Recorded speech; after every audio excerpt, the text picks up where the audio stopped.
Disclaimer, this is a school project. It may not be up to YouTube standards, but I hope it's still gonna be somewhat enjoyable. Here's also a small message for the teach. I beg you, just let me pass this one, okay? For the rest, enjoy.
It's so hot outside, man.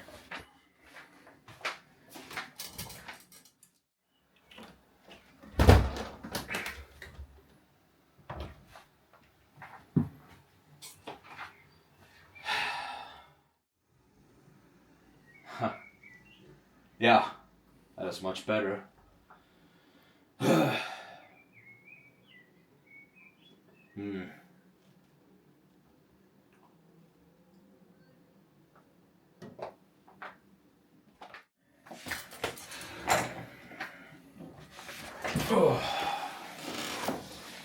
Well, let's see if something changed.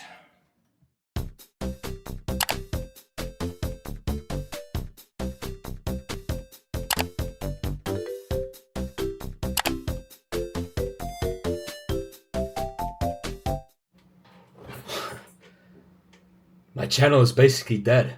It's been 9 months since I uploaded my last video. And my channel doesn't even have a proper identity, like... In what should I specialize? Wait.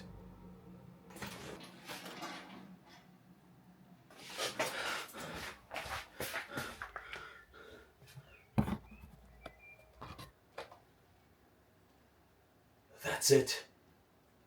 Why not become the ultimate Mario RPG specialist?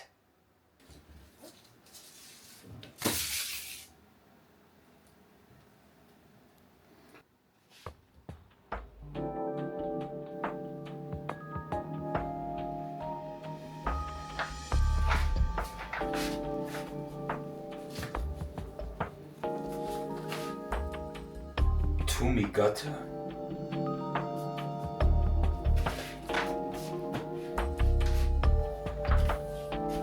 The hell?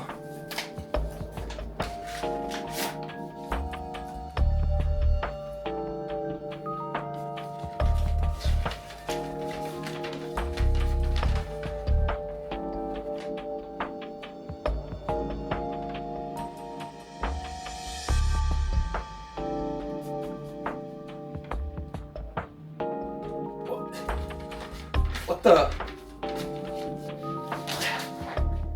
Man, what the hell is that? What the hell? I can't can't even talk. What the kind of prank is that? Well, not having any of that. Guess I'll have to do it the old-fashioned way then. So without further ado...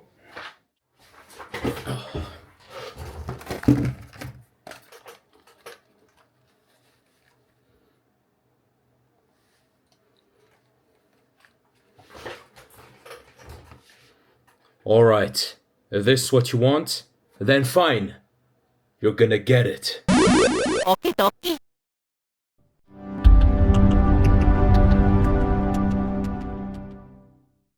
In order to understand how we've gotten to the Mario and Luigi series, we need to go all the way back to the year of 1996. It was a very big year for Nintendo, as their brand new console, the Nintendo 64, would see the light of day in Japan before releasing in other parts of the world in 1997. However, there was one more important event that happened during that year. It was the birth of something that would attract unexpectedly many followers in the whole world. It is nothing other than...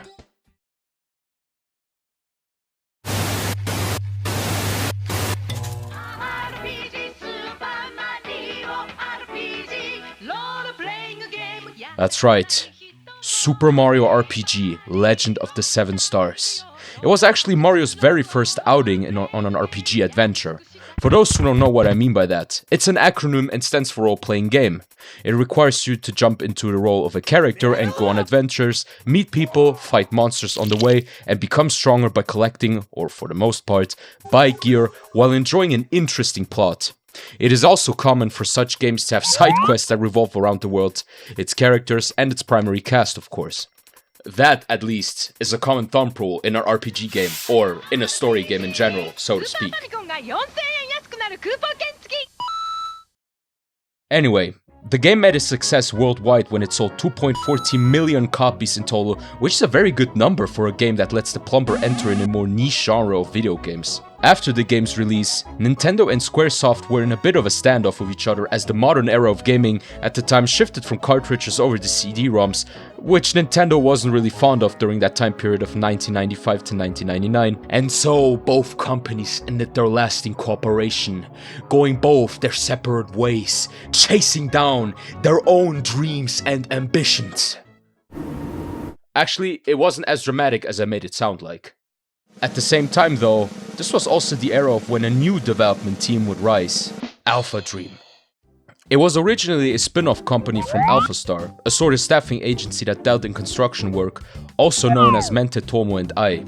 This can be roughly translated to you and I, as Tomo actually means friend, and Ai means love in Japanese. 1999 was the year which Chihiro Fujioka, also known as the game director for Super Mario RPG, joined AlphaStar to create a video game production division. He and Tetsuo Mizuno spun the company off as AlphaStar Software on January 12, 2000, before renaming it to AlphaDream in July of that same year. The best part about all of this?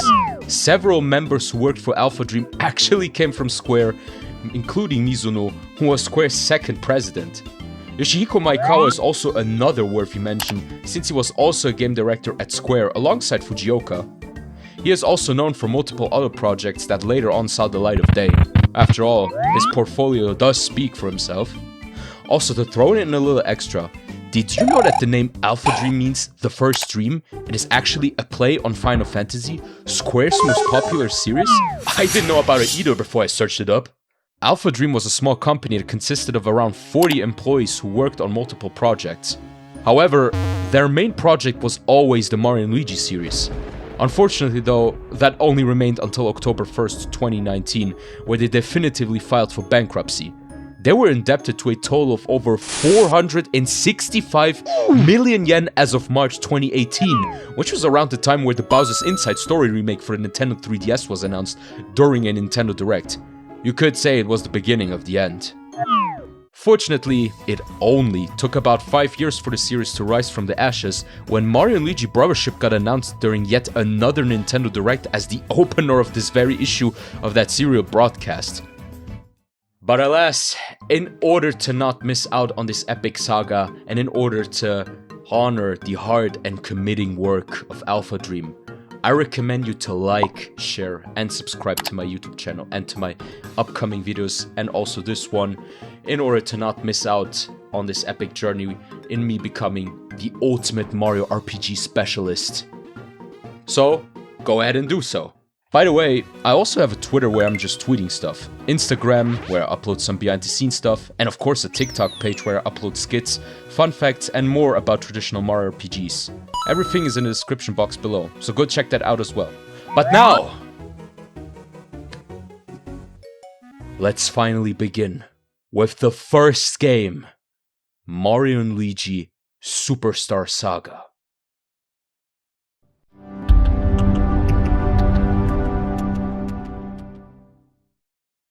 Before we get out to the main plot of the game, I first want to get out some preliminary information.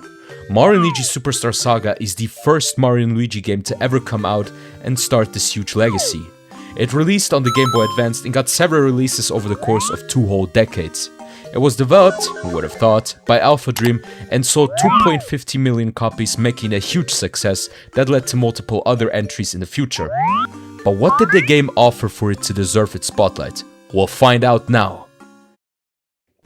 The game starts fairly simple. We have a cutscene showing us 2 oddly weird individuals entering the Mushroom Palace. Turns out that it is some kind of festivity where the Mushroom Kingdom wants to strengthen its ties with the neighborhood kingdom, the so-called Bean Kingdom, for a better political and diplomatic relationship. A few seconds later, however, Peach's voice is stolen by those 2 individuals who are LARPing, being the ambassadors of the Bean Kingdom. Wait, what? You mean to tell me that the one being kidnapped isn't Peach, but her voice? Like, why would you do that? I mean, are you just happy with the cherry on top instead of taking the entire cake? Like, what is the point? Of course, these questions aren't going to get answered immediately as we jump right to where Mario and Luigi live. In a house. A very cool house. After a Toad passes out from seeing Mario's paisano, we then rush immediately to the castle with a roped Luigi in tow and see yet another familiar face. It's Bowser, of course, who is here to kidnap Princess Peach. Usually, this is the moment where Peach is getting kidnapped, but as we all know, plans did in fact change. Since that's the case, Bowser comes at Mario for throwing Luigi onto him, thinking it was on purpose when it really was just an accident. Bowser doesn't care though and starts to jump Mario. Yo? This isn't like your typical Mario game where you only fight Bowser at the end of the game? That's right. Anyway, it's showtime!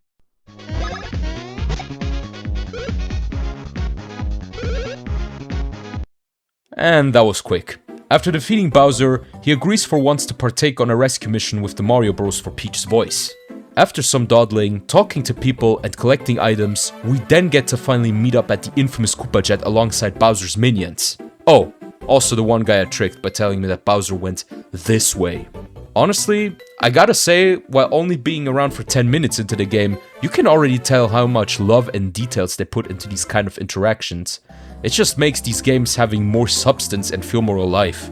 And man, seeing Mario and Luigi team up with their arch nemesis like that is generally a sight to behold. This is also what I genuinely like about Mario RPGs in general.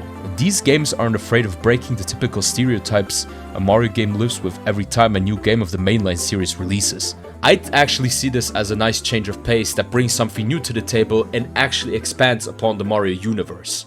So after entering Bowser's Koopa Jet, catching Luigi from fleeing the inevitable, and entering the jet in itself, we have to take a passport photo to not be labeled as illegal immigrants, logically since we're entering a brand new country. Here we learn through a tutorial that I gladly skip because I'm already really fond of the battle system of the Mario & Luigi series, how to attack with Mario & Luigi. After some tutorial shenanigans, we activate a block that puts Luigi under a very out-of-the-box situation, where he's being stabbed by a gripper and transported onto the deck of the jet. That sure is some slapstick comedy right there. And trust me, that won't be the last time. A few moments later, the main antagonists of the game finally introduce themselves. This here is Cacletta. She basically wants to take over the Bean Kingdom and reform its system. Also, she isn't very fond of foreigners, which is why she wants the 3 of them to keep out of the kingdom and send them back. All of this so that they don't foil her plans. That's a very noble reason if you ask me. I mean the last part about not wanting to foil her plans, not the other thing. She sends out Fawful, her right-hand man, into battle after knocking out Bowser. Mario and Luigi defeat him flawlessly, and in consequence, Fawful destroys the jet with his plasma bolts from his weird helmet. The bros and Bowser are being separated, and both Mario and Luigi fall into an unknown area after being victims of the explosion, sparked by Fawful's and Kaglada's terrorism. Well, if that's not reason enough to hate them, then I don't know what it is. After our crash landing, the brothers regain consciousness and are looking at unknown bounds. They wander aimlessly until they reach the borders between the Mushroom Kingdom and the Bean Kingdom. There, they meet the Border Bros who are watching over the borders. I couldn't have guessed it. And ask Mario and Luigi to play a game of border jump. It's basically like rope jumping, but if one of the bros are hit 3 times, you lose. If they succeed, the Mario Bros can pass. Well, both succeeded and can now pass the borders. No, I feel like this is something barely anyone addresses, but Mario & Luigi Superstar Saga is actually the 5th game where it doesn't exactly take place inside the capital of the Mushroom Kingdom. You have Super Mario Land that takes place in Sarasa Land, Super Mario World that takes place on Dinosaur Island, you have Super Mario Bros. 2 that, you know, takes place in Subcon, which is actually a cognitive world made up of Mario's dreams, canonically, and then you have Super Mario Sunshine, which takes place on Isle Delfino. So, yeah, with Mario & Luigi Superstar Saga taking place in the Bean Kingdom, so a completely entire kingdom, this actually makes the 5th game now. We arrive at the Stardust Fields where we meet Bowser, who is caught inside a cannon and can't get out because of his fat ass. Shortly after, a creature named Tolstar appears who basically represents the customs inspection of the Bean Kingdom. Though, for an inspection, he sure is running some shady business asking for a ransom, so that the secret with Bowser is stuck in a cannon doesn't slip out and that he can get out of there and move on. Oh, that's right, since we're in the Bean Kingdom, the currency here differs from the value of that from the Mushroom Kingdom. Thus, we make our way through the Stardust Fields to collect the currencies from the Bean Kingdom. On our way, we meet 2 brothers who are known as the Star-Shaped Bros. Their design definitely doesn't remind of our bros who are venturing. They teach us some epic bros moves like the spin jump and high jump. After learning how to properly use these techniques in the overworld, we continue our search for more coins. As we eventually meet the Star-Shaped Bros again, they teach us how to use these bros moves during battle.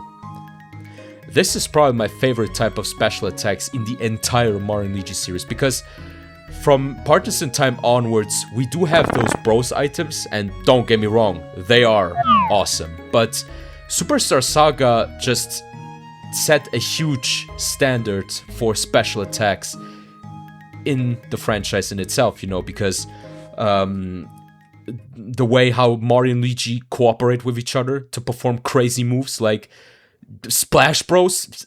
Seriously, Splash Bros? That is wild, bro. That is a term you actually hear on the basketball court and not inside a Mario and Luigi game. So that is one tough nut to crack.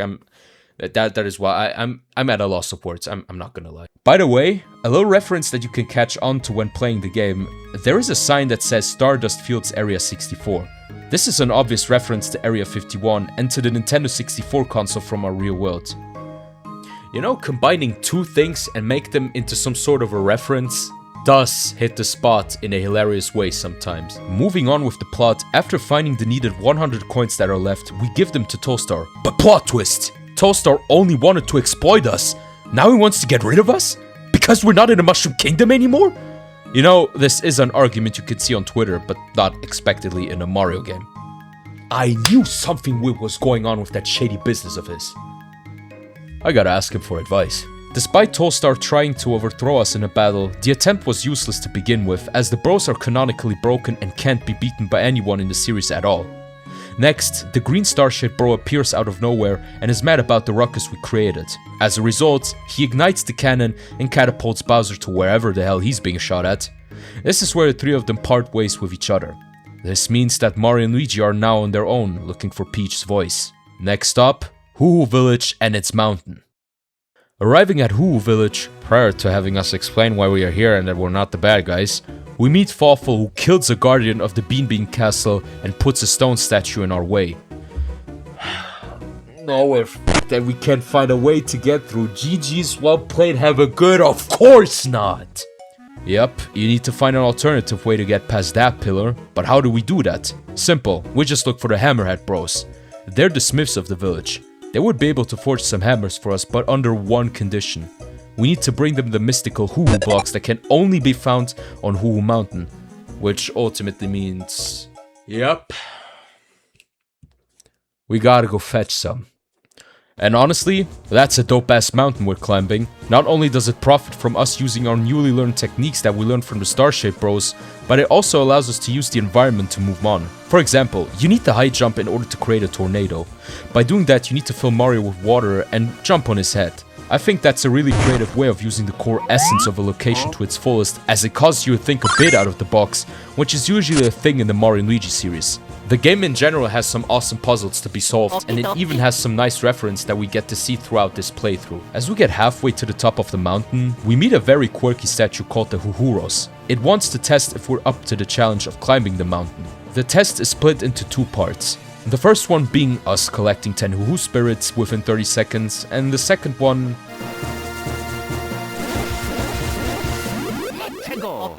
battling it, of course. After its cool battle mechanics where he hides under stone pillars and shooting lasers from its eyes, we defeat it and continue onward with our expedition number 33. One thing I also need to mention so far is how many unique enemies you're fighting during your adventure. Heck, you even have a Rex from Super Mario World as a cameo enemy. There will be multiple enemies that will take reference from other Mario games. Some puzzles and sweeps later, we finally reach the top of Hoo-Hoo Mountain. There we meet the Blablanodon and an egg that it's trying to hatch. Turns out, this egg belongs to the ominous Drago Hoo-Hoo that's been resting on top of the mountain for some time now. As we can see, it also houses the important Hoo-Hoo blocks. Of course, we have to battle this dragon-looking monster and defeat it. The way the boss works is a bit similar to when you fight a Rex, which means the taller it is, the harder it is to attack it. So, the best solution is to jump on him and make him smaller. He will try to either attack you with Hoo-Hoo blocks, or spit them out again to gain height so that he can attack more effectively. But before he jumps, he sometimes just stands there menacingly, giving you the mean eyes. This gives you the opportunity to destroy that huge hunk of a Hoo-Hoo block so he doesn't gain the higher ground on you. After a few bros attacks, the Drago Hoo-Hoo goes down, and it turns out that it was a man named Prince Peasley who was turned into the Drago Hoo-Hoo. He gives us the golden rose as a piece of evidence that we know him, so that we can enter the Bean Bean Castle without any issue. We return to the village and see that the Hammerhead Bros already have the Hoo-Hoo block in possession, which conveniently fell down the waterfall from the top of the mountain down their chimney. And after our sweaty, bone-breaking, and overall tough climbing on the Hoo-Hoo Mountain, yes, we finally receive our well-earned hammers. We can destroy boulders, but also whack Mario with it so that he can spit out water out of his mouth. Again, a case of slapstick comedy. Marching down the foot of the mountain, we reach a cave where an old man and his adorable beanstalk await us. He says that it's been a Goomba's age since they last had visitors. He tells us that if we take the minecart, we can get to the other side of the cave and exit it. Also, this cave is a mini-game where you just collect red and green jewels. Again, I do wonder why they have the same colors as Mario and Luigi. As we, perfectly mind you, completed the minigame, the old man and Beandog were already on the other side waiting for us. Like, how did they do that? With the power of God and anime on their side? Leaving the cave will make us meet the Hammerhead Bros again, who wouldn't let us continue our journey because they want to teach us how to use our hammers in battle. I generally wanted to skip this tutorial, but for some reason this one wasn't skippable at all. So in the end, I put up with it and we were finally free from the shackles of tutorials, for now, and can finally continue our journey. Thus shall it mark the end of the prologue, where the story now truly starts to unfold.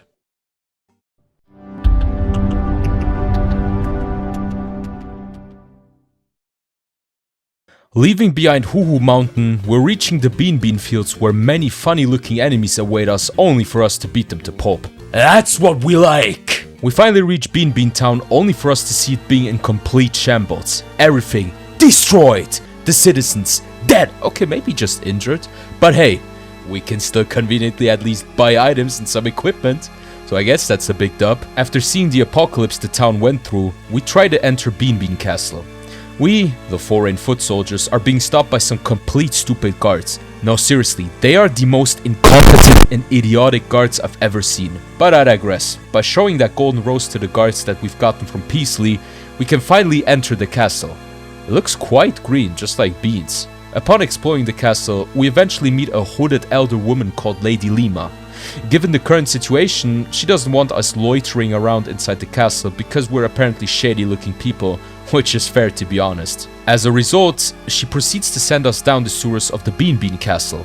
She says that if we can prove that we are the true Mario Bros, then we should be able to repair the pipes inside the sewer system of the castle. Wow, so this is actually the first time Mario and Luigi are doing what their resume promised us? Plumbing? Oh, that was unexpected. I mean, I could never tell if they were plumbers or carpenters, you know? But this right here isn't your typical pipe fixing you see from actual plumbers in real life. No, you need to use the hammers and knock down these corks, so that the water can flow through the pipes under normal circumstances again. All of this is tied to a puzzle you need to solve in order to progress further into the sewers. Just how I swooned about it over in Huu Mountains, I can say the same thing for the sewers. It just perfectly uses its environment, makes the location you're in really immersive. After some pipe fixing puzzles, you then encounter an individual who looks just like Lady Lima and...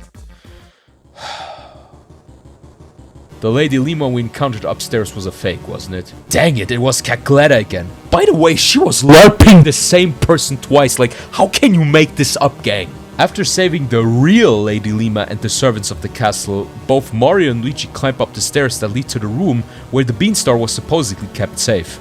Of course, Cacletta didn't come unprepared and already had a certain someone escort us out. That's right, it's none other than Queen Bean herself. Looking and acting like a true She-Hulk, she doesn't waste time and starts attacking us. The way this next boss fight works is that she has two swollen arms which can create shockwaves. It has two different versions, one with both arms where she creates slow but bigger shockwaves, and one with only one arm that creates faster but smaller ones. If you make one of her arms like a stick, she will try to hammer down with her swollen arm onto one of the bros. If both of her arms become like sticks, she proceeds to spit out beans to attack Mario and Luigi. If I recall correctly, when you hit one of those beans, they become beanies and she can use them to heal herself. But that's just where I am not sure about it, because I was actually able to beat her without her doing all of that. So, we defeat Queen Bean, and shortly after, Lady Lima reveals to us that the queen is being invaded by a small worm called Bellyblech, causing her to look like this. After some heated discussion, seemingly hopeless, the Mario Bros still want to help Her Highness by going to the forest called Chuckling Woods. There resides the legendary Chocola Reserve deep within its roots and trees. We also get the Bean Bean Brooch as a mark for special guests for Bean Bean Castle. So, we know where to go, and we got the Bean Bean Brooch. What are we waiting for? Let's move our asses over to the forest. Oh, but before that, we got a forced tutorial on how to equip a badge. That's irrelevant though, since it's very easy to do so. Anyway, next destination, Chocolate Woods. We show our brooch to those two butlers who were standing at the gate and reach Chateau de Chocolat. Very French name, mon ami. The hallway presents us the process of brewing the Chocola Cola. From finding a fruit, to placing it into a barrel filled with syrup, to telling it jokes, to finally serving it in an exquisite manner. You know, I wonder what happens if you try to feed it with bad jokes. Will it come and try to end you? We then have to master a labyrinth full of barrels only for us to come out without Mario and Tao, but instead we have one of the best characters following us. Best character? Who the hell is that? Ladies and gents, meet Popple. He is a self-proclaimed shadow thief looking for treasures everywhere. Upon encountering him, we also meet a sidekick called Rookie. Wait, isn't that? Mario and Luigi immediately recognize that this is Bowser. He, on the other hand, doesn't seem to remember these two quite well. So what did happen? Well, Popple mentions that he found him unconscious in the Huu Mountains, that he took him under his wing as his apprentice. But even if Rookie doesn't remember that anymore, he still is kind of familiar with their aura, which is why he's getting so mad. Boss battle time! I really like how these two are supposed to be the Wario and Waluigi of this game, because they both are basically the counterparts to Mario and Luigi. A duo who seeks out for treasure to gain money from it, and another duo who seeks out for treasure but for the sake of helping someone getting their true original self back. Dare I say, a clash of ideals? Though the boss fight wasn't really that spectacular, it's just Popple trying some of his shenanigans on us by trying to steal our stuff. And of course, Rookie, who suddenly discovers that he can breathe fire. Yeah, That sure is Rookie's special attack and nobody else's. We easily defeat them by getting rid of Rookie first and Popple, who just takes a bounce when he sees that he has no chance to win whatsoever. They may have lost now, but rest assured, we, yes, you and me, will see them again very soon. We then meet the two owners of the mansion called Cork and Cask. Funny naming that refers to corks put on bottles of wine and casks, barrel-shaped wooden vessels that are used for aging, storing or transporting liquids. The names make perfectly sense, for reasons you should understand by now. They both teach us two new overworld moves called Mini Mario and Luigi Dunk. Mini Mario is a move used when Luigi whacks Mario's head with his hammer, making him, as the name suggests, mini. With Luigi Dunk, you pound Luigi with Mario's hammer onto the ground, making him look like a mole digging underground. With the help of these newly learned moves, we obtained the red and green goblets that Cork and Cask were looking for, and we're finally being allowed entering the Chuckling Woods, where new threats and maybe surprises would await us. After battling new enemies, finding a few golden beanies that give you extra EXP, who proceed to flee from battle like the scaredy cats they are, and looking for the Chocola Reserve, we meet the wise mystical tree also known as Chuckle Root. He tells us that up ahead is the mother tree Chocolola. To get there, we need to bring him 3 Chocola fruits of 3 different colors: white, red, and of course purple. If we bring him all 3, he lets us pass and we can continue on. So, let's get collecting! On our way to the first one on the left, we meet the wise mystical tree's granddaughter, who explains to us these bean spots where we can dig out some beans. To say the least, they'll be useful for something that is tied to an Easter egg or a side quest, so to speak. We collect the 5 beans and are in a room and proceed with our quest as she vanishes underground. The red Chocola fruit is already within our grasp. However, as we wanted Mario to get it, we suddenly see an angry Wiggler coming out of the bushes not wanting to let us pass. So the only choice we have is fighting it. The boss fight is fairly simple. You just have to dodge his temper tantrums while dyeing his body parts from red to yellow so that he can chill out a bit. Jumping on his head makes your attacks very effective, but so does his rage mode trigger faster. After some rinse and repeat process, the Wiggler is defeated and leaves with tears in his eyes, making us the owners of the first of the 3 Chocola fruits. The red one, that is. To get the next one, we need to find a cave where the purple Chocola fruit resides. After a bit of platforming, we receive the second of the bunch. You will have to solve a time attack puzzle with the newly learned overworld moves from Cork and Cask. Beating it will grant you access to the third and final Chocola fruit, the white one.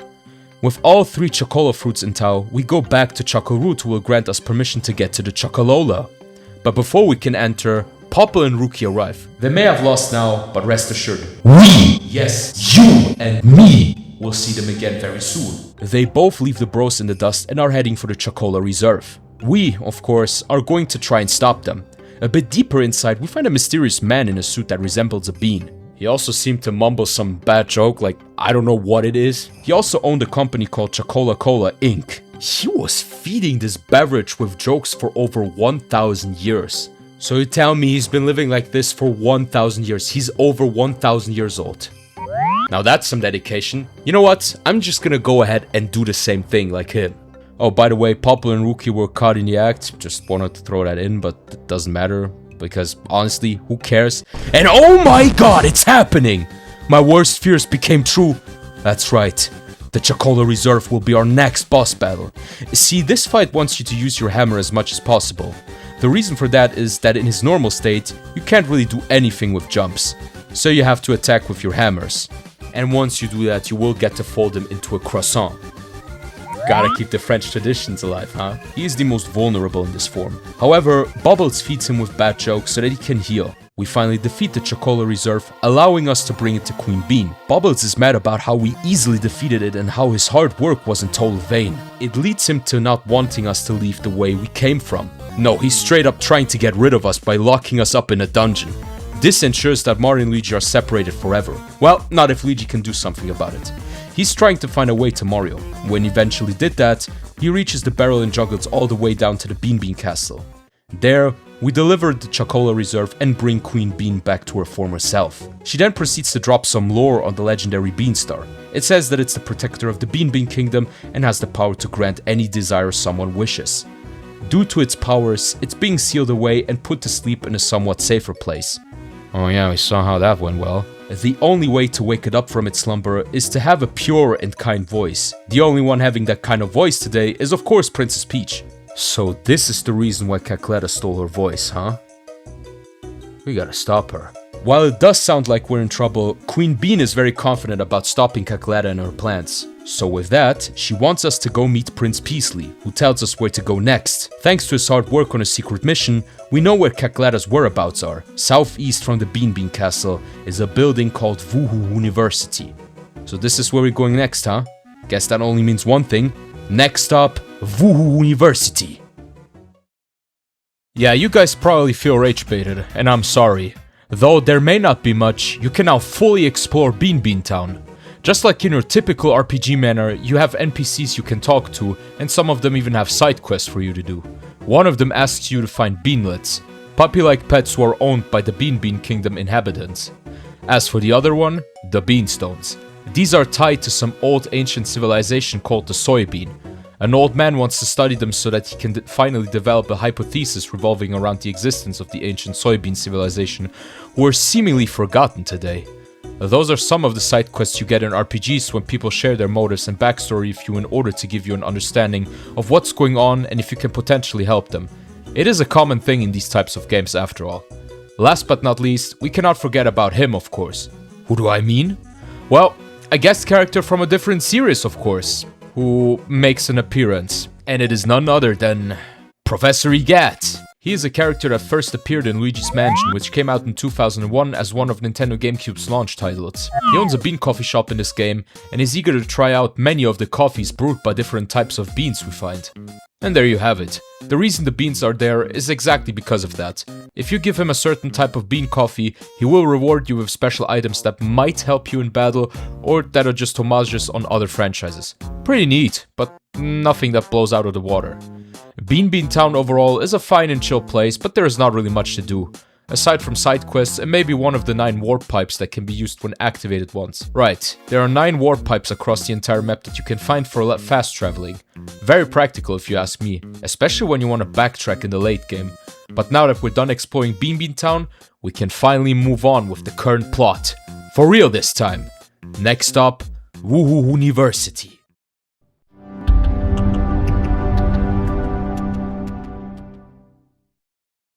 The next part is probably one of my favorites in this game. We now enter a university where Cacletta and Fawful are apparently holding the Beanstar trapped. This facility used to be full of life, but what's left are fleeing students and... That is genuinely fucked up. Imagine you are minding your own business and some freaky witch and her equally psychotic right-hand man turn you into some monster, only for you to become a bootlicker to some 2-bit Italian plumbers. I sure as hell would declare this as the worst day of my life. And it's not even close. Upon defeating the laser sniffet, you will then be greeted with a huge main hall where different paths lead you to different parts of the university. The puzzles in themselves aren't that hard. Of course, as someone who wasn't playing the game for the first time, isn't surprised by any of that anymore. The first, and also main puzzle you need to solve is adjust some of the mirrors, or whatever they are called, so that the light you activate after solving a puzzle can be reflected through those reflectors that would help us progressing through the university. Moving on, we also have some Easter eggs to check out. I'd say Mario & Luigi has a fair amount of Easter eggs that can even go back to one of the older titles. Heck, we even have a very based laboratory where people experiment on special block types. One of them being bros blocks, random block, or even a rally block. Now, what these 3 don't have in common is that with the bros block, you essentially have to jump consecutively and alternatively with Mario & Luigi to gain coins. A random block, however, doesn't let you know when to press the A or B button respectively until either an M or L pops up randomly. That's where timing is asked. Lastly, the rally block. This one lets you have Mario & Luigi hit the block with the correct time while switching one side to the other. The more you progress, the faster it gets, and the more likely you will miss it. I genuinely like how they give you the idea that you are actually inside a university. Like, the atmosphere inside here is eerie, and you can tell that its interior spaces have been ruined by Cacletta. Plus, with all those Easter eggs, and especially the laboratory where their study materials is a pretty well done detail. It's just like in a university where you do scientific research, which is the whole purpose of this building. Something I wanted to point out before moving on, I was talking about how there are many Easter eggs in this game. Lo and behold, we have blocks from past Mario games here, which is really cool. I just love when a sub-series pays respects to other series, or like even their own mainline series. We have a block from Super Mario Bros., Super Mario World, Super Mario 64, and even Paper Mario. Wow, so many appreciation Easter eggs and references. I mean, it ain't like it's gonna stop with objects, right? That's right. We also have viruses from Dr. Mario here appearing as cameo enemies. The way you defeat them is practically the same, like how you do in Dr. Mario. You need to make it so that the viruses have the same color. If you do, all the viruses will all be defeated at once. It doesn't even end here. We have another puzzle that we need to complete where you have to get Luigi out from a barrel. Here, you have to climb your way up to him by jumping over barrels. Well, if that isn't a reference to the first Donkey Kong arcade game where Mario, also called Jumpman during that time, had his first appearance, then I don't know what to tell you. Anyway, we save Luigi and eventually open up another door that leads us to a shutter room where you have to whack a water-filled Mario with Luigi's hammer in order to smash these robot mice into the electric current of the pipes. Once done, we get access to the main lab where we finally confront Cackletta and Fawful. Expectedly, it would wake up and fulfill Cackletta's wish of ruling over the Bean Bean Kingdom. However, this is where she nor anyone else saw it coming. The Beanstar reacts very angry to the very tender singings of the robots and tries to flee. Cackletta gets mad as she wanted to go after it, but Mario and Luigi are right on cue as they finally confront her to put an end to her reign. Luigi knocks out Fawful and thus the showdown commences against the evil witch. Her attack pattern is fairly easy. She first tries to lure us into the holes she produces so that we get the wait status. This status change makes it so that we can't jump higher than intended. It makes it more difficult for us to dodge attacks. She can also duplicate herself where we have to find the real her. There isn't really a difference in design so that you could spot who exactly is real or fake. It's basically all up to luck. Anyway, we give her a good beating and can finally proceed to get the Beanstar.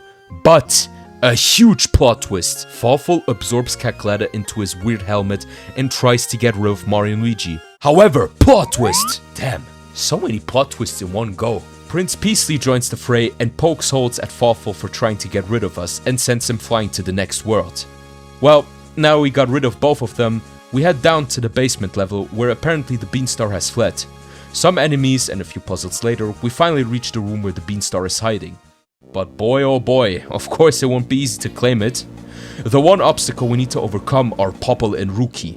They came here before us, so in order to get to the Beanstar, Mario and Popple make a deal. Winner takes all. Which means there's only one way out of this. Win the battle. This fight is fairly easy as the previous ones, but there is an actual twist. Popple and Rookie are now all of a sudden able to pull off a bros move just like us. This is what I want to see in a boss fight against enemies we previously fought. That there is simply a twist behind their fights. And this is where, in my humble opinion, Superstar Saga excelled very well.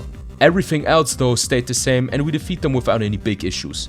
Of course, not being able to give up like a true bean, Popple and Rookie are holding onto the Beanstar after being woken up by a cracked voice of the Peach robot that fell down, and thus all four of them fly up out of the building. With Popple, Luigi and Mario losing grip, only Rookie remains. This is where he finally remembers his true self. He is in fact, who would have thought, the real King Bowser. No way, it was Bowser all along!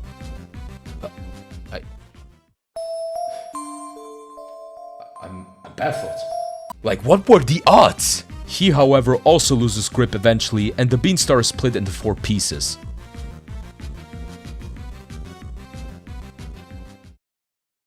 A few moments later, we find ourselves on a certain beach or small island in Oho Oasis after being thrown off by the Beanstar. There, we find those funny little creatures called Ohoji. Small living beings who are sensitive towards fire and electricity and randomly attack you when put under these conditions. The island itself isn't really that interesting, it's more that the 2 small temples in the middle are the most relevant things on here. This is where Mario meets the one who has a complete mastery of his special technique.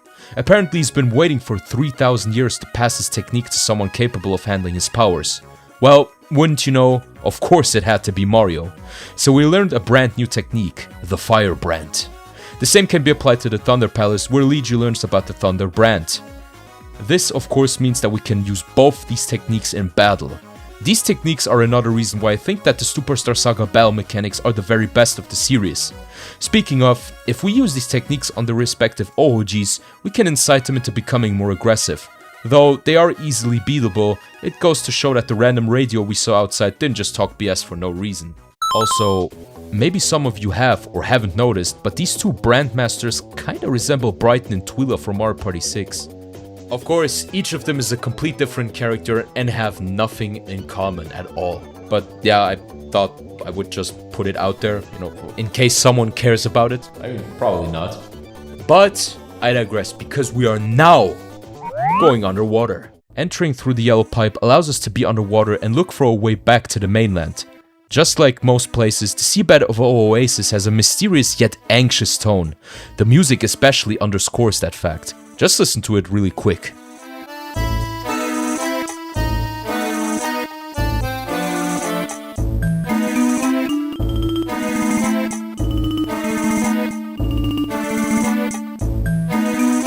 We also have some foes to battle, like Goombas with helmets so that they can breathe underwater. Of course, this kind of rule doesn't apply to the bros, as they can just naturally do that, or their lungs are just that well trained, just like how their nose is. Their body must have really an effective filter managing all that water at once. This is also the first location where the fire and thunder brand are necessarily needed in order to progress. Opening up doors with electricity underwater, that definitely isn't gonna jeopardize our health in the slightest, since water actually conducts electricity. All the while lighting up some fire on the water, that wouldn't really put out any fire at all. Makes sense to me if you ask me. I mean, of course, we are talking about 3,000-year-old techniques that have been passed down by some 2-bit Italian plumbers from Brooklyn. There, we meet Prince Peasley, who tells us to go to the Bean Bean airport because Princess Peach is arriving there? What is the meaning of this? But before we ask ourselves too many questions, we head over to the airport where Lady Lima already awaits us. The plane where Peach apparently resides in right now can't properly land because of piranha plants blocking the landing site. So, what is it that we have to do? Well, as mentioned earlier, water is the perfect conductor for electricity, right? Well, we have to irrigate the piranha plants with water and then use Luigi's Thunder brand to get rid of them. With each piranha plant defeated, a root of that huge egg in the middle of the landing site disappears until eventually a huge piranha plant hatches from it. Well, you can guess where this might lead, right? Yup, we have to battle it. This battle is easy to understand and win. She has piranha plants coming out of the ground, however that works, and they attack us with either fire or electro bolts. If you attack the blue piranha plant with a fireball, it'll deal critical damage, which means that it's very effective. Same logic applies to the red one, which means Luigi's Thunder brand attack is effective. After some hard-hitting Hammer Bros moves, we finally defeat it, and the plane where Peach apparently sits is finally landing. The bros made their way to the castle, and as Peach wanted to open her mouth, the bros were already in awe, fearing that another literally bombshell might drop. But it turns out that this is the real Peach in her complete form as we know her. Thank God she seems to be fine. But wait, how didn't she lose her voice? Well, to be frank, it turns out the voice that's been used on the Beanstar was a fake one all along. The voice it belonged to was Birdo. That also explains why the Beanstar reacted negatively to it. Prince Peasley explains that they had warned the Mushroom Kingdom about the coming of Cacletta and Fawful, who were trying to steal her voice. Naturally, they would prepare themselves and make sure they don't get caught. I'm surprised their safe space wasn't found instantly. Like, didn't they even try to question whether the voice is the right one or not? Well, I guess the plot somehow needs to move on, right?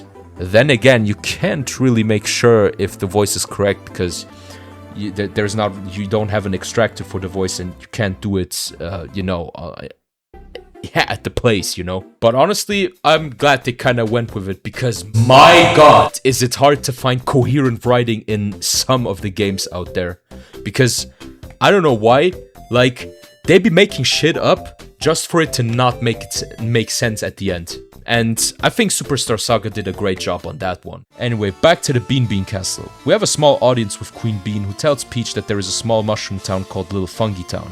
It's a town where toads who immigrated from the Mushroom Kingdom came there to live.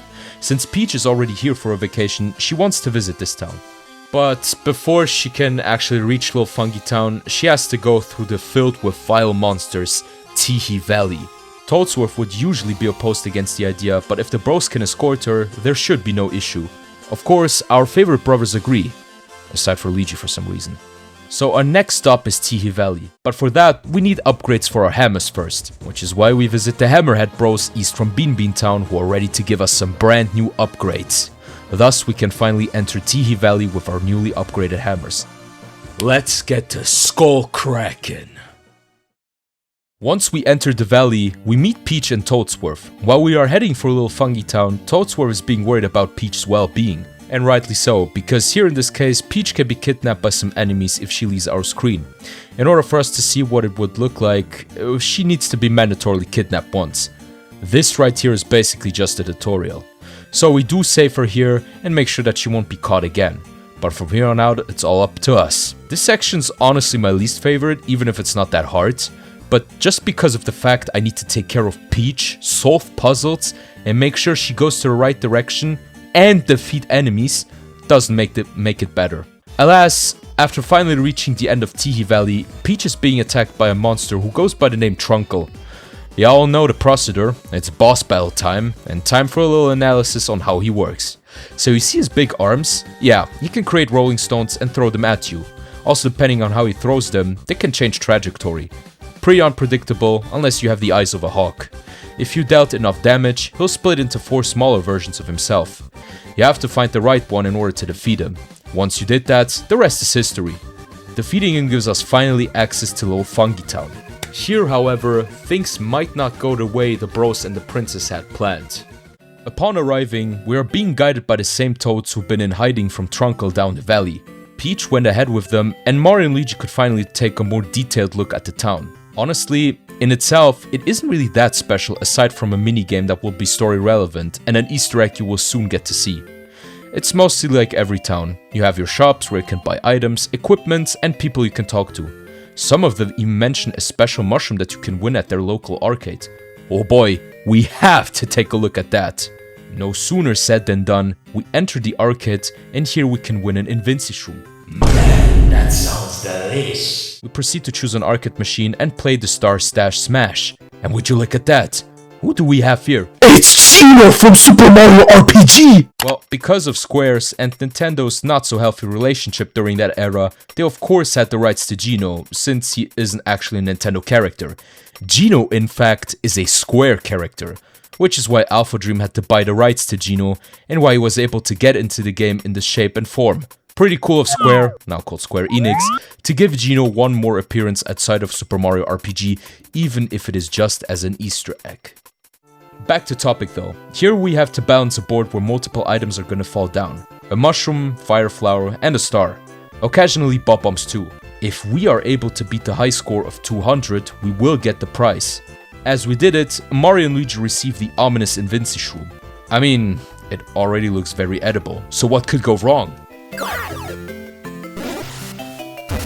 Oh, yeah. A lot of things apparently. Yeah, Mario has now been poisoned. If he doesn't heal from it fast enough, he will be turned into a bean. There seems to be no way of healing Mario unless someone goes to the Guhawa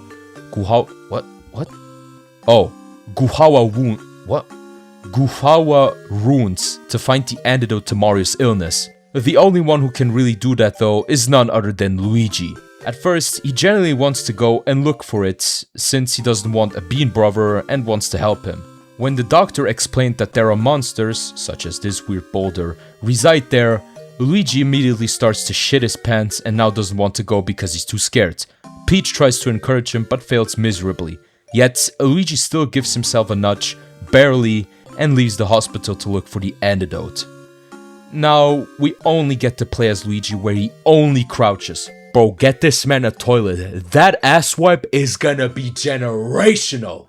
Well, Luigi can jump, is scared, and doesn't want to save his brother. So what do you do in a situation like Luigi's? Simple.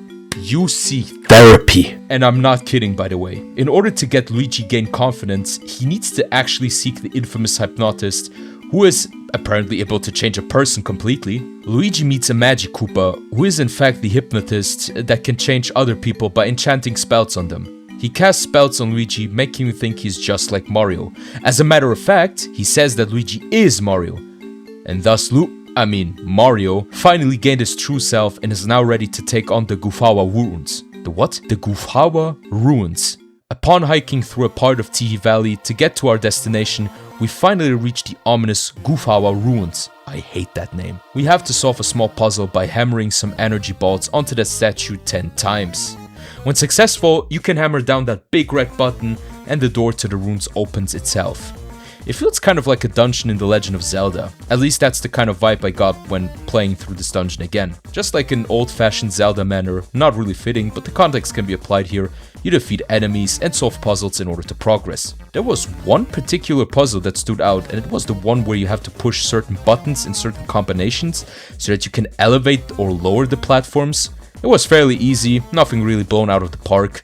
But now, we finally reached the rumored monster who apparently ate, slit, and decimated toads to pieces in order to nurture on their life forces. To my surprise though, he isn't really a bad guy at all. Oh, and the rumors about him are also made up. Reminds me of Twitter. In that jump minigame of the monster, we have to dodge his fireballs for 30 seconds. If we make it, he'll let us pass. If not, well, the consequences are allowing me to retry it over and over again, which frankly, I had to. Yes, I know it's a shame, but I eventually make it and we can finally get the antidote needed for healing Mario. As we are about to deliver the antidote to Mario, sudden lightning strikes are hitting little Fungy Town. Wait, that silhouette. Bowser? Nope, it's not Bowser. It's Cacletta who fused with Bowser while they were in the Stardust Fields.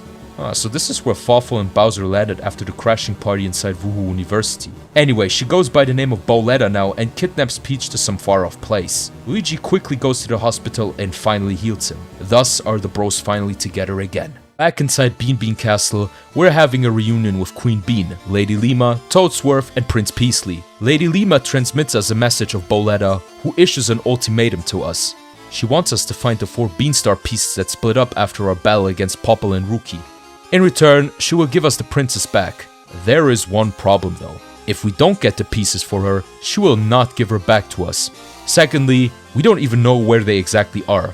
But that's fine, because Peasley gives us an estimated layout of where the Beanstar pieces are. However the hell he managed to do that. Peasley then wants to have a bet with us. Whoever finds all the pieces first will get 99,999,999,999,999 mushroom coins. Luigi seems to be very hyped about it and gets stabbed by Peasley's sword, which he seems to like. I mean, I'm not one to judge, I ain't gonna pry into your business. Lastly, Toadsworth recommends us to go find the Beanstar piece hidden somewhere in Teehee Valley. Guess that means next stop would be Teehee Valley again.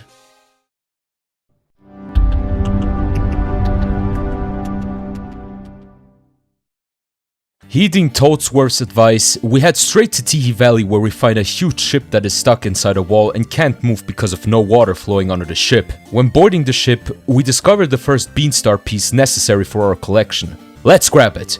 Or not, because of Mario and Luigi being too slow, some skeletons took it right from under our nose and headed inside. Once inside, we are actively looking for the Beanstar piece and eventually stumble upon an entrance to the storage area where the piece is. In order to enter, we have to get ourselves a membership card, which is what we're doing now as we have to play a minigame to get it. Once beaten, we get the membership card and can finally enter the storage area. There, we need to get out Bloat. That's this guy's name, by the way. He's stuck inside the wall because he drank too much Chocola, which made his bone become thicker. So we have to find a way to get him out of his misery. And what's the best solution for this? Explosives! So, we go where the captain's cabin is located and smash down with our hammer on the wooden planks that are standing out, which spawns a dynamite. We of course fuse the dynamite without thinking about the consequences and free Bloat from his problem. Oh yeah, did I mention consequences earlier? We are being flushed away by the water and the ship sinks with us together. You know, Titanic style. Wait, that means... Yay! More water section. I don't really sound enthusiastic, do I? Well, to be quite frank, I didn't really miss it, but hey, here we are yet again. So it's once again, solve puzzles, use the techniques we learned, and get out of the surface, all the while following the Beanstar piece that floats away. We eventually arrive at the surface again, where we finally reach the Guaja Lagoon cross beach. Here, we meet 3 gossip girls who love to talk about rumors and news reports. Apparently, there is a Beanstar piece that has been found by someone named Hermie who decorated his shell with it. Well, we have to check that out then. We first stop by in some massage parlor that is being patroned by special and god damn, who are they? The Jellyfish Sisters, huh? Well, guess you know what time it is, huh? Well, well, well. If occasion asks for it, then I'm just doing it. You know, usually I don't really look the part, but if worst comes to worst, or best comes to best in this case, then of course I just do it, you know, because this is what I do. Wait, what?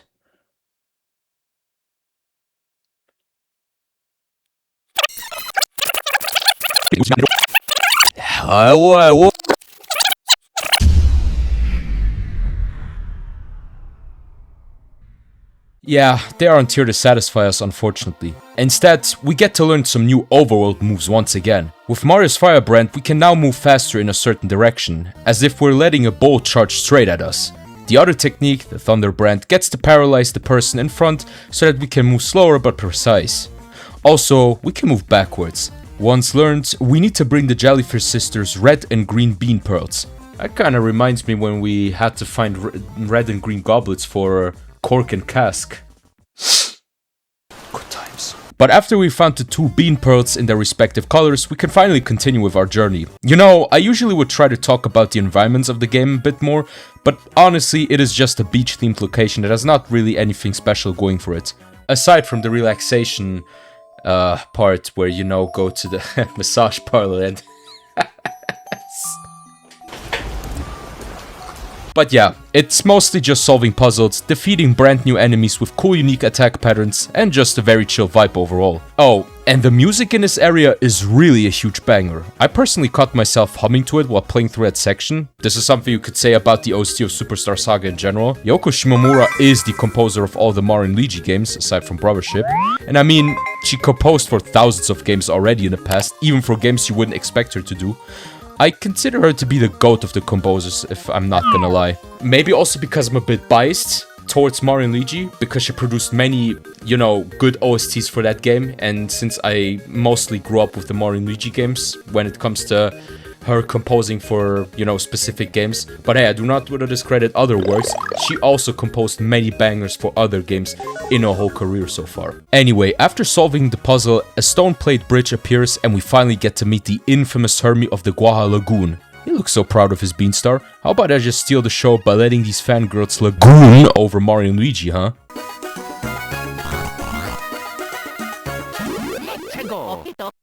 Oh. Well, that escalated quite fast. Yeah, he doesn't seem to be happy that the fangirls dropped him off like that. So it's boss battle time! His fighting style is rather unexpected. I mean, he can use his claws to attack Mario and Luigi in a rather spontaneous pattern. When his claws pop out like that, then it means that he's going to attack the bro. However, when it doesn't, he switches claws and attacks the other one instead. Also, in order to damage him properly, it's recommended to first knock out his claws and then attack him. Fire attacks are also recommended so long as he isn't cooped up inside a shell.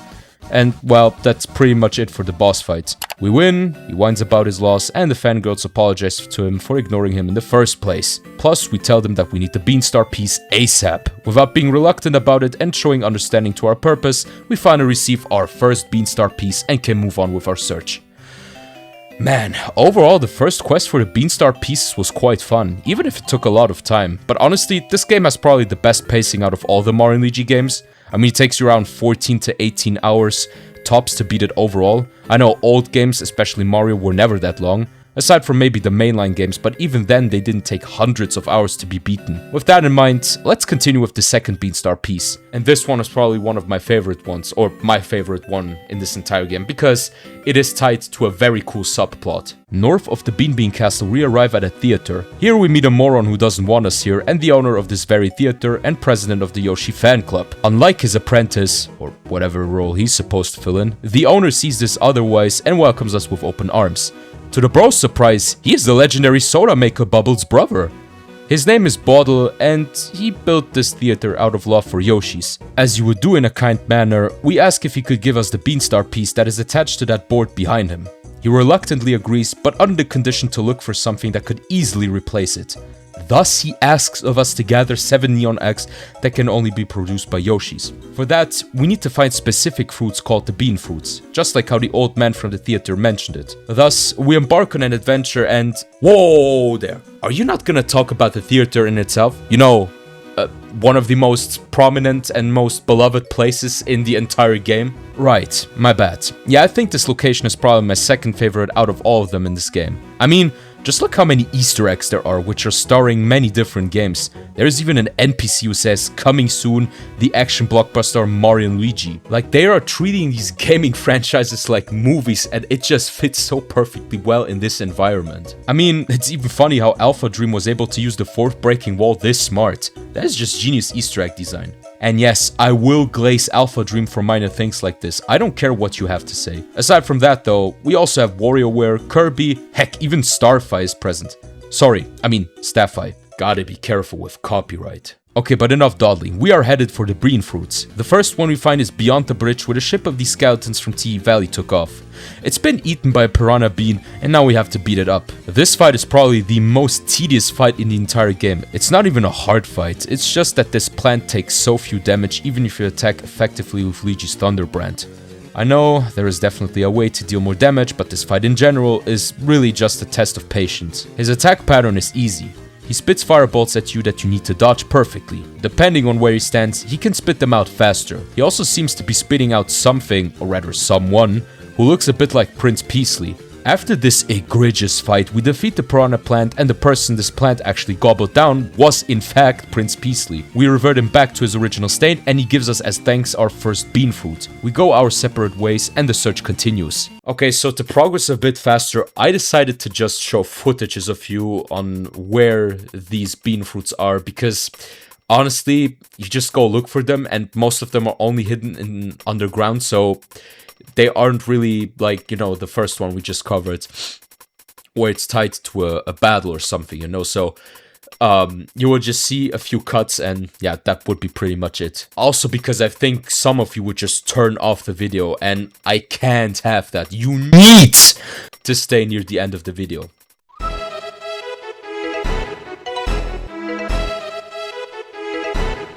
Let's go!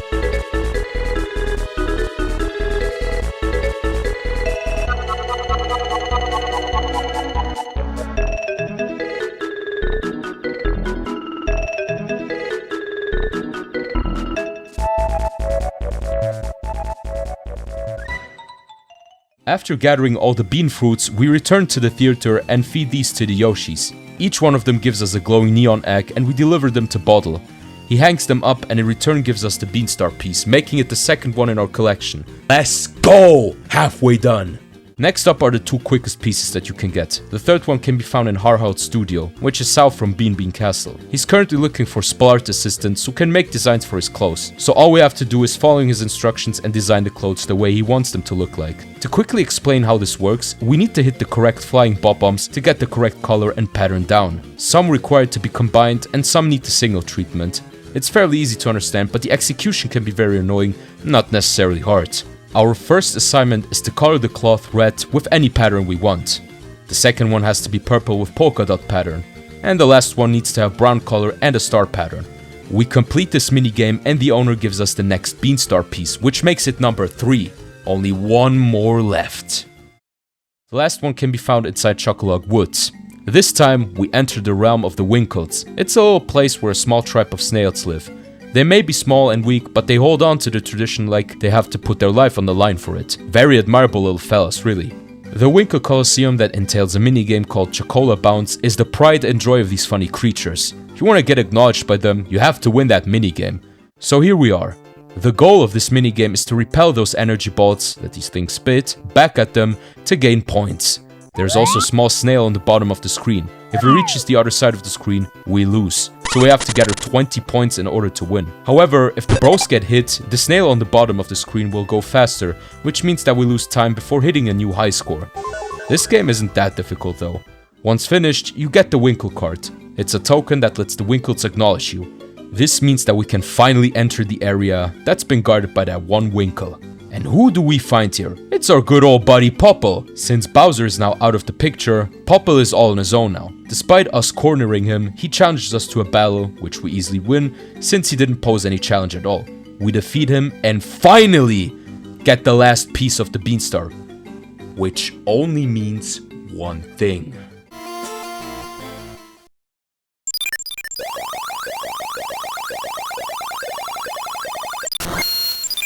Wow, so epic. A brand new message from Boletta appears and she basically tells us to bring over the Beanstar to the Crypt of Cruddy Jokes. Jokes end. Of course, handing over the real Beanstar would be stupid, which is why Peasley prepared a dud to hand it over. Upon unleashing his Toad Rage, Toadsworth gives us Peach's extra clothes. Well, I do know already what's it being needed for. Before leaving, we have Peasley who reminds us of our bet as we prevail to win against him. He gave us our promised reward. Though, it turns out if you convert all these bean coins into the Mushroom Kingdom currency, it's only gonna be worth 99 coins. Which isn't even enough for a super nut! But hey, at least we got the job done. You know, we gathered all the star pieces, we completed the Beanstar, it is back in its original state. Now we just have to deliver it. Or well, we have to deliver the dud, of course. Next up, Jokes End.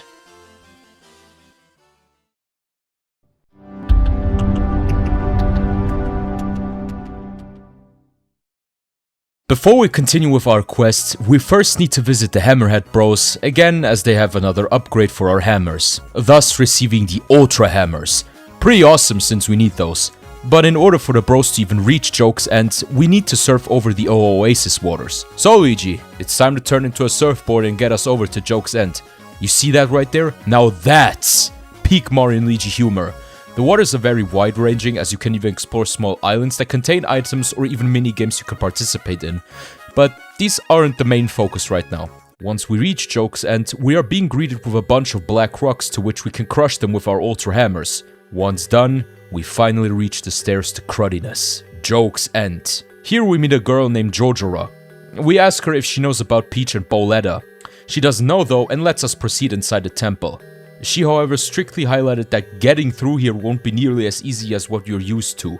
Honestly, this is just another sign that we are in the final stretches of this game and that there is not really any time left before we meet our demise. Like, Jokes End genuinely is like the definition of it's all shits and giggles until it isn't kind of thing. But that's what I like about this place. Aside from the fact that it's an ice snowy location, which is like my favorite kind of biome in the Mario world, it is also being accompanied by this very dreadful sounding soundtrack.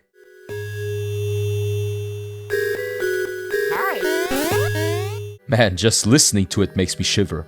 So, this place here is actually really huge. There are lots of enemies and lots of puzzles to solve. The way this works is that you need to solve certain riddles in order to progress on the upper floors.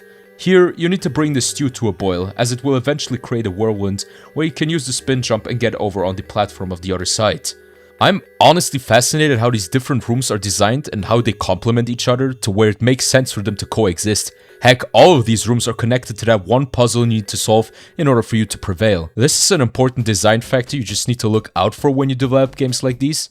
Now, I'm not trying to be a smartass, but developing these kind of dungeons are very hard to begin with. And I'm honestly impressed how often AlphaDream was able to pull that off in this game, even if it's just 2 to 3 times. Of course, what I didn't like about this place is that there are a bunch of fights to do if you want to be left alone while doing the puzzles. Honestly, that is how I always proceed when I'm in a dungeon filled with enemies. I just knock them down, and I just proceed as usual. Besides, we're in the endgame now. Of course, a bunch of enemies are gonna spawn and try to stop me. I think if there's one thing that I need to compliment this dungeon, then it's especially how it tries to use both brothers individually. Maybe I might be reading too much into it, but I feel like this section of the game is supposed to be about showing how big your resolve is in saving the princess. Or, you know, testing your siblings' bond with how far you can get when you're on your own. I honestly don't want to philosoph about it too much, as I want to cover these type of subjects in a different video format, but do know that there is a lot more meaning to this place than just a simple dungeon to solve. Anyway, back to topic. We arrive at this place where we have to use all of our overall techniques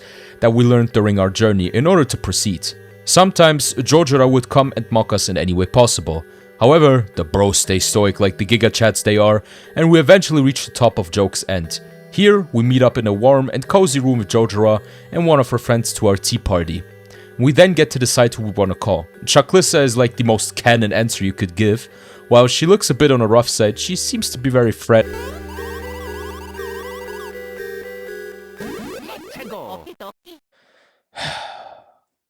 Why is everyone trying to pick a fight with me? Like, what am I, some kind of superstar Saga?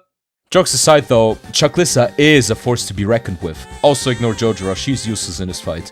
Chucklissa however has an interesting moveset. She can hug to death, turn into a snowball and crush it like an insect, and change her makeup. Wait, what? Yeah, she changes her makeup to appeal better to us? Huh? Though, to be honest, I don't know if she gets stronger or not, since I completely demolished her in this battle, thus ending it way too quick. I think the effectiveness of the brands are changing, previously being weak against the Fire brand, and after the makeup being weak against the Thunder brand. But yeah, the fight is only about smashing her with your bros moves hard enough, giving us another win and put Jojora to flight. Also, Chucklissa melted, which means the bros canonically killed her! That is actually what to think about when playing a Happy Go game. But continuing, we find our way to a corridor where Fawful awaits us for him to hand over the real Beanstar. Luigi gives him the phony one, but Fawful isn't that stupid. He immediately sees through our plan and took the real Beanstar from us. Luigi's being depressed because he messed up, but Mario knows what to do in situations like this. While Mario is cooking up his plan, we get a swivel over to Fawful and Boletta. As he was about to hand it over to her, Mario appears and has Princess Peach in Tao? Wait, you're right, Boletta. Something isn't right. Princess Peach says that the one she had kidnapped this whole time was a fake one. Boletta is in awe, trying to immediately correct her mistakes by kidnapping the real Princess Peach. The fake gets left behind, but of course it was the right Peach that Boletta threw out, which means that the one she took was Luigi. Yeah, so the idea was to dress up Luigi as Princess Peach, only for them to fall for the bait. Bro, honestly, this has got to be the goofiest rage baits of all time. Like, bro, you are letting someone pull the wool over your eyes when you don't even realize that you had the right Peach all this time. Regardless though, Luigi finds himself on board of the destroyed Koopa Jet and flees from the claws of Boletta and Fawful, taking the Beanstar with him. Boletta doesn't seem to be in the worst mood though, as she suddenly decides to go to the Mushroom Kingdom? Like what? Literally jumping ship with Peach dressed as a parachute, Luigi hands the Beanstar over to Peasley, but falls down in the action, missing the mark of the landing site that's been prepared by Mario, Peach and Toadsworth. He lands under the ground and is being spotted by someone who wants him tied up. Peach and Toadsworth go ahead and return, while Mario has to look for his brother. We find ourselves inside a cave and we see how Luigi's tied up on a pillar. Then Popple all of a sudden reveals himself and once again is about to attack us. This time though, he has a new helper. Birdo? Well, guess we need to take him down one last time. This battle is almost the same of course as each and every other Popple fight we had before. To beat this unexpected duo, we first need to take out Birdo first and foremost. She's able to put Popple inside an egg. In a similar aspect like in the fight against Trunkle or Cacletta, we need to find out in which egg Popple is. If we can find him, we can deal more damage to him. Besides, Birdo can also spit out explosive eggs that can damage us. Honestly, just like with Rookie, Birdo is actually a lot more menacing than Popple. But again, the joke has written itself, where the chef is actually inferior skill and strength wise than his accomplice. Once taken out, Popple makes a dash for it and we win this small scuffle. He also gets beaten by Birdo for rejecting her feelings in love. Honestly, can't blame her for that reaction. But now that all of this is over, we can finally go back to the Mushroom Kingdom in peace.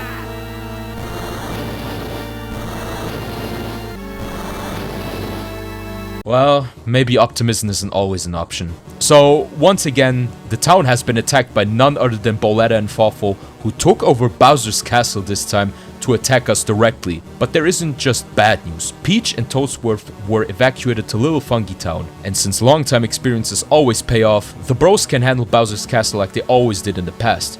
But this also means, now, one last time.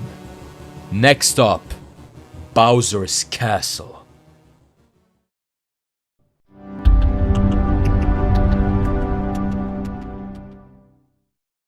You know, this whole setup from Joke's End up until now has been so good that it's been probably one of the best setups you can have in a Mario game. Regardless of how well Mario RPGs excel in story inside of their own IP, I just think it's been done genuinely well.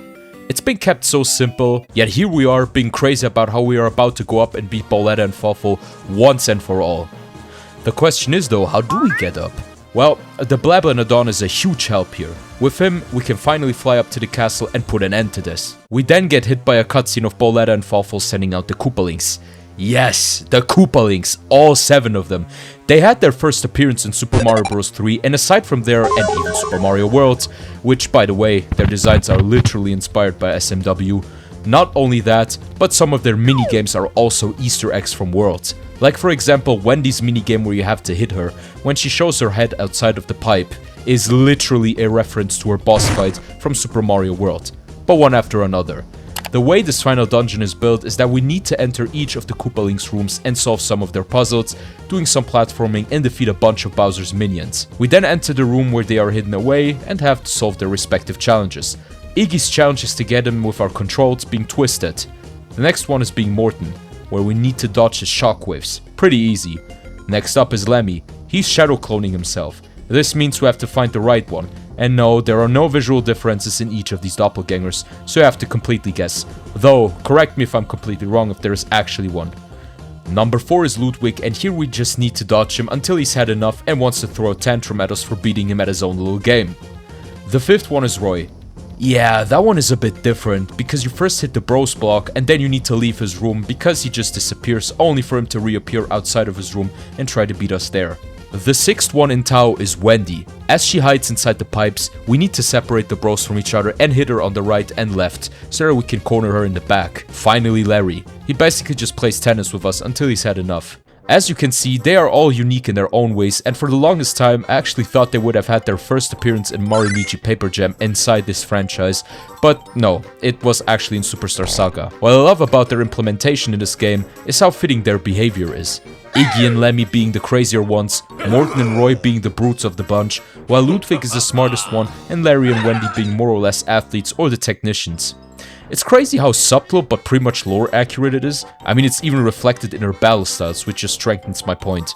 One is using his tennis racket to beat me up, the other one uses shockwaves to make me lose my balance, and another one uses rings to choke the life out of me. I feel like this is where the Koopalings actually started to, gain recognition from Nintendo themselves, because aside from Superstar Saga and, the 2 other 2D Mario games, SM3 and Super Mario World, yeah, they just kinda went MIA for a couple of years, but then came completely back for New Super Mario Bros. Wii, only for them to reappear over and over and over again. To the point that I just got sick of them seeing, but yeah, that's besides the point. Once we defeated all 7 of the Koopalings, we finally get to face Oh, never mind. We first have to get through Fawful, who is in his pajamas. I mean, if that's his fighting suit, then be my guest. But yeah, this fight is a bit on the more disturbing side. I mean, just look what moves he pulls out. First he hides inside that capsule of his, then he shoots out some weird plasma bolts trying to hit us. Bro also shoots laser beams like it's nothing. But hey, we just need to heat up his capsule and he'll come out of it, making it easy for us to beat him. Yeah, this boss fight isn't really difficult in particular, even if I went game over once during my playthrough, because I was too proud to give some healing items to the bros, but that's besides the point. After Fawful's defeat, he tries to stop us with one last attack, when suddenly Peasley arrives and stabs him like crazy. Like, bro, why do you gotta do him like that? But Fawful somehow knows how to defend himself and attacks Peasley back. Well, all of this so that Mario and Luigi could send him flying, never to be seen again, right? I mean, it would be impossible for him to survive that crash after all. But now, there is only one more thing left to do for the bros, and that's to battle Boletta, who's been causing way too much trouble for a while now. So here we are, the final boss of the game.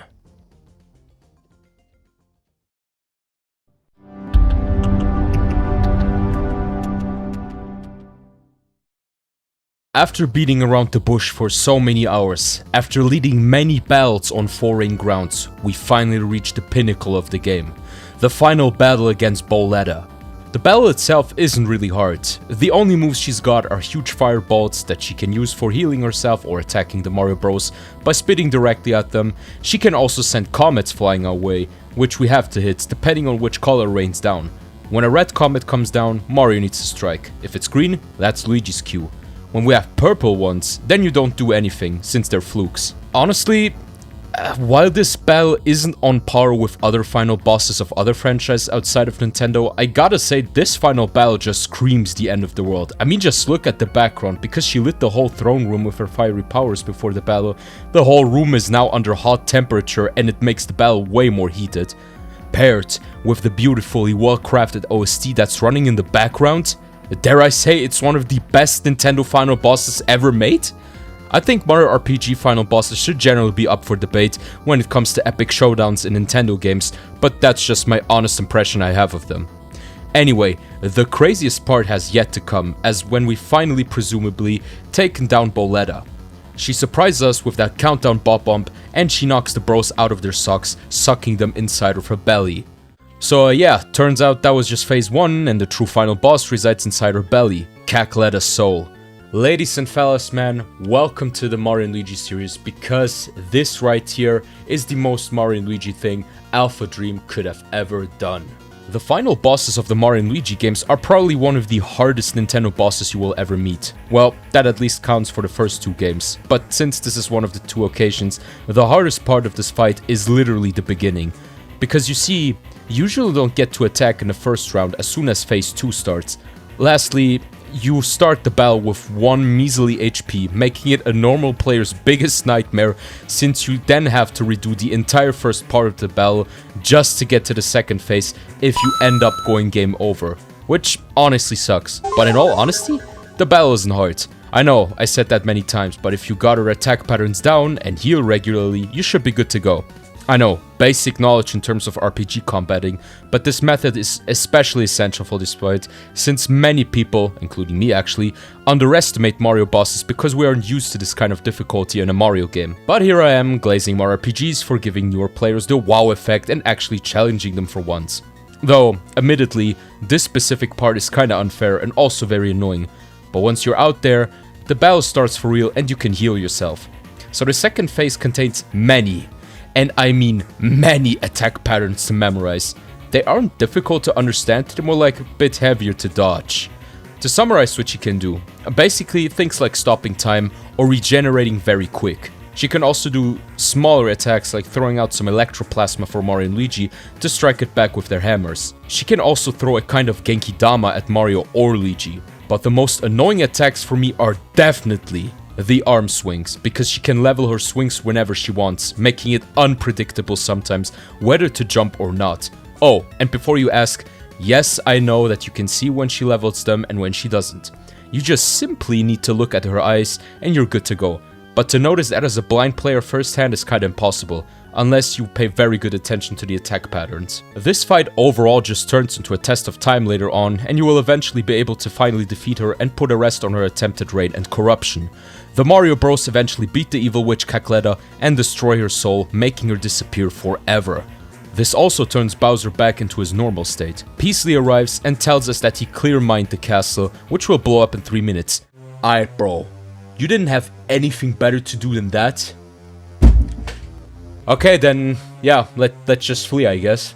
This escape sequence is pretty easy, but there is a chance for you to go game over here if time runs out, so you won't be in the clear until you left that fleeting castle of Bowser. Once the bros escaped, we finally reach freedom, which also marks the end of our journey inside the Bean Bean Kingdom, and the end of Cacletta's existence. The Mario Bros, as well as Peach and Toadsworth, are having an emotional farewell, which is totally valid because we will never see them again in any of the future entries, which is a shame because I adored the sidecast and its characters in general. So, that is the end of the game, huh? You know, looking back at the game, it's insane how fast-paced and well-written the story was in such a short amount of time. Like, I was able to finish the game in around 2 sessions of around 5 to 8 hours each, and it still didn't feel like you rushed things. Unlike in other JRPGs where it takes you a lot more time to beat the game. Here, you can just pick it up and finish it in less than 20 hours, which can also be a refreshing experience, especially since you don't have a lot of time because you work a 9 to 5 or you want to empty your backlog. But yeah, overall, this game was a huge blast and I would consider it a perfect game because it nailed basically everything. The characters, the world, the humor, the battle system, the story, the fights, just everything. Oh, and also we can't forget that the Mario RPGs are basically, well, an entry point, like a gateway to exploring a new franchise, because the Mario RPGs are actually the reason why I actually, you know, gained interest in RPGs in the first place, you know. Like, Mario RPGs aren't the only Mario RPGs I play. I even, you know, stepped foot inside the Yakuza series. It's one of my favorite series. I'm currently playing through the game. It's awesome. But yeah, that's besides the point. But yeah, guess up next is Mario and Luigi Partners in Time, eh?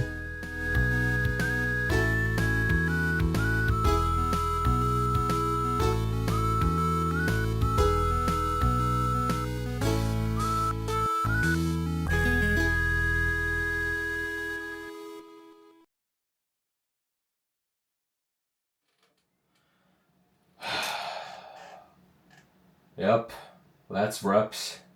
Finally. Took me long enough. Well, let's hope that video is gonna blow up and not bump. Yeah.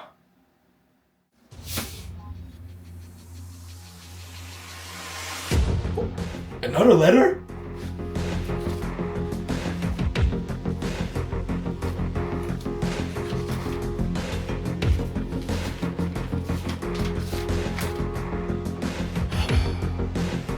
It's them again.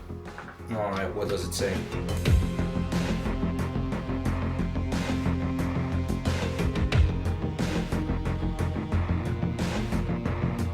What?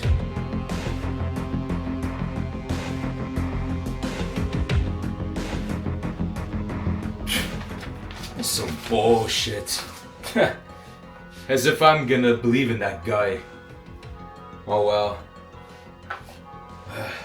Well, I just have to go back and do another one. I mean, wanted to do one anyway. Besides, Mario and Luigi is my favorite series. Well.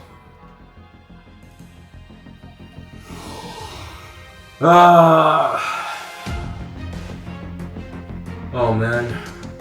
Well, got plenty of work to do. But I do wonder, what are they?